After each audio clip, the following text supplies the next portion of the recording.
Hi, Chris. How are you doing? Good to see you, Josue. What are we doing today? Well, reacting again. TikTok violinist. Let's see how it goes. Awesome. Okay, let's see.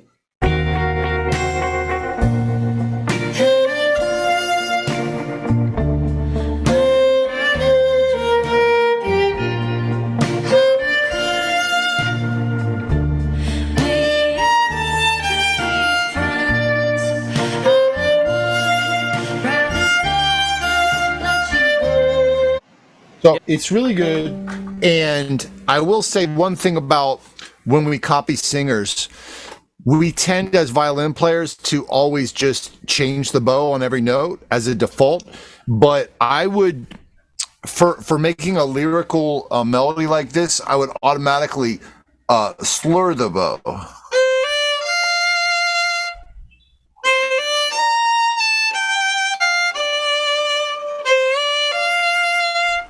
So that would be just my only comment.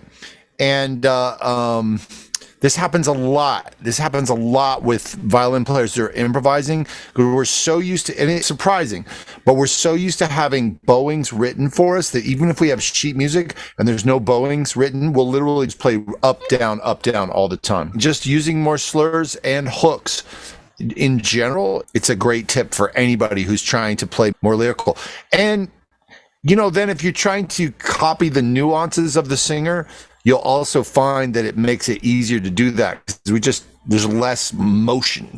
Every time we change the bow, it's like an opportunity to create more problems with the rhythm, with the nuance, with everything. But this player sounds beautiful. They did a great job copying the singer. Yeah. So that's literally like my only comment. Try the different bowings and see if it helps you.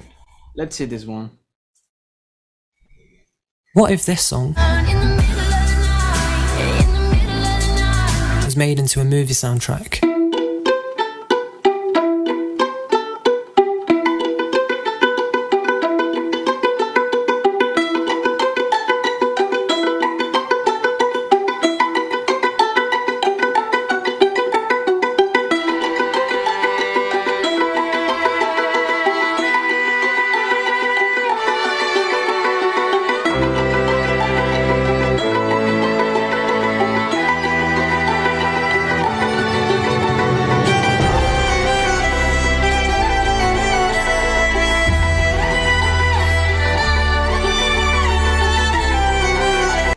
So okay.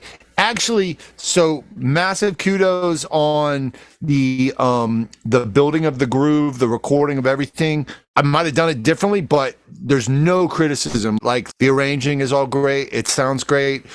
Awesome. And so the only thing, it's actually a very similar comment as with the last one. It's on the melody, which is ironic, right? Because this player, they've really got it figured out. They're doing their own arranging, they're doing their composition, but Yeah. on this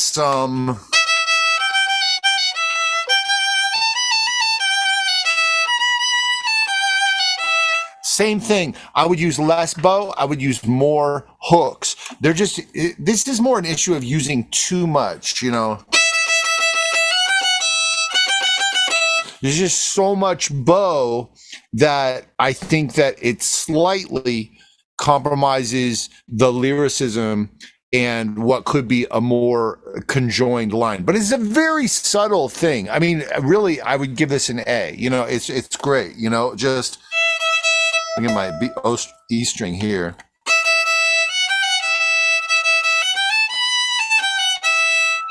Yeah, I don't even like my bow. So that's it. Just like really think about your bowings and figure out not using so much and also figuring out the hooking and the slurring so that you're able to create the most lyrical connected line. Yeah. Really nice. I love that work though. What do we got next?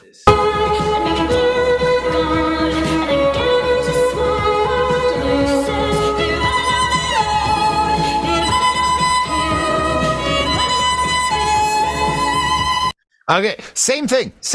So, like here, we can have some hook bows. Even like, this is all down bow, right? So I think she was it's very subtle, but like you could change your bow and still make it.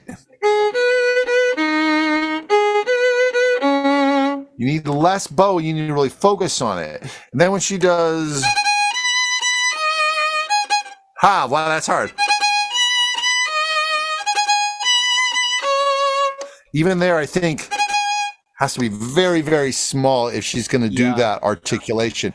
But otherwise, yeah, it's great. It's great. It's really, really great playing. I would think about those little things.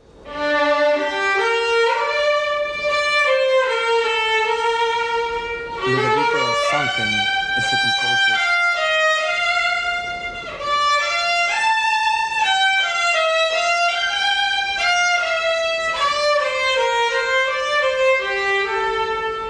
So going back to this one, I think we talked about this on the last reaction video, but I think whenever you have a melody like this, and it's not a comment on their performance, which I think it's great.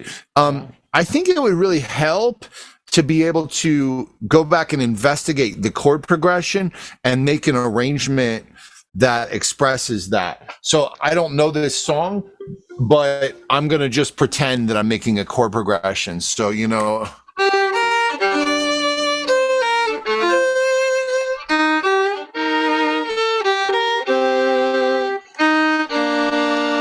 So even like that melody that I'm playing on the top, we hear this, some aspect of harmonic motion beneath. So this requires, you know, you want to figure out get the chord chart for the song, somehow figure out what the chords are, and then build an arrangement off of that. And it's actually not that hard to do if you know how to do it. We'll put some links below here. You can try some of my courses for free, which will teach you to take any solo melody and then you can arrange it if you want. You can find your ways to arrange it without having to do like looping or without having to do multi-tracking, but just like a simple unaccompanied arrangement. But I like it. Let's look at the next one.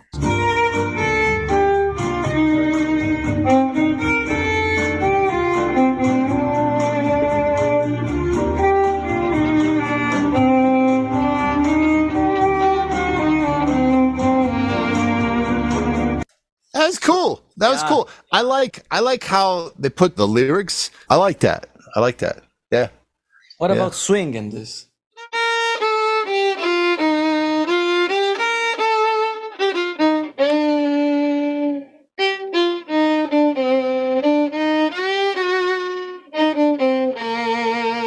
What do you think, like phrasing it in a different way?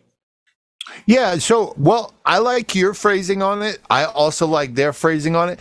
I guess here's what I would say. If you have a melody like that, here's a tip that I would give to somebody. Rather than, it's not to say, oh, if you want to make it swing, you need to make it sound this way or that way. What I would say is practice taking a melody like this and just doing subtle variations on the rhythm. So I'll show you what I mean. So let's take the same melody. Again. One more time. I didn't like that one, but that's the process. So basically, just taking that very small amount of the melody, like in this case, 1 bar, 2 bars, and just changing the rhythm very slightly and doing it like 10 different ways, then doing it with the next phrase. Because what happens, which is a normal tendency, is, well, first of all, if the melody is written somewhere, like in the real book or something, that shouldn't be like your ultimate source for how you play that melody. Like you can listen to different versions by different great artists, the singers, instrumentalists, and you can use those as a reference. But I think it's understood by jazz musicians that, you know, we want to bring some improvisation to the melody. And that's an easy way to do it, is just play the same notes, but just practice making subtle variations to the rhythm, because you want to develop the ability to have some spontaneity in relationship to melodies. Now, having said that, it was beautiful. It was beautiful the way this person phrased it. It was also beautiful the way you phrase it. So that would be how I would approach it. I will look for the next one. What's this?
I think it's like a meme song, Rush E.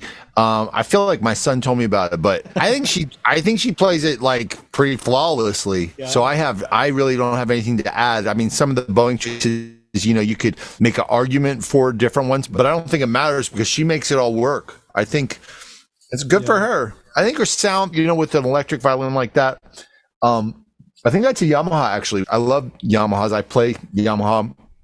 And that's a Yamaha 104. She gets a decent sound out of it. You might experiment with getting like an acoustic amp like this one right here, which is the Fishman acoustic amplifier. There's other acoustic amplifiers, and I would recommend calling Electric Violin Shop, and you can speak to somebody. If you go to electricviolinshop.com, they have their phone number there. You can talk to a human there, and you can ask them about what amplifier should I get, what preamp should I get, what effects. I think her sound, it's hard to tell from, the computer anyway, but I think she has a decent sound. She could probably maybe warm up her sound a little bit by virtue of the amp or a different reverb or a different whatever, but she plays great. There's nothing to criticize. It's great. Good for you. I love when they flip over the video too, and so it looks like she's left-handed, but she's really, I'm sure, probably right-handed. It just the video's flipped. So that's really cool. Yeah. Okay, Chris, we arrived to the final of the video. This is great. Josue, thank you so much. I'm having fun doing these. Everybody, let us know what you want us to react to in the comments. Make sure you like, subscribe. Check the links below. I've got access to lots of courses and stuff you can check out down there. Usually some free stuff. Josue, thanks, man. This is fun. No, you're welcome. Thank you, Chris. See you.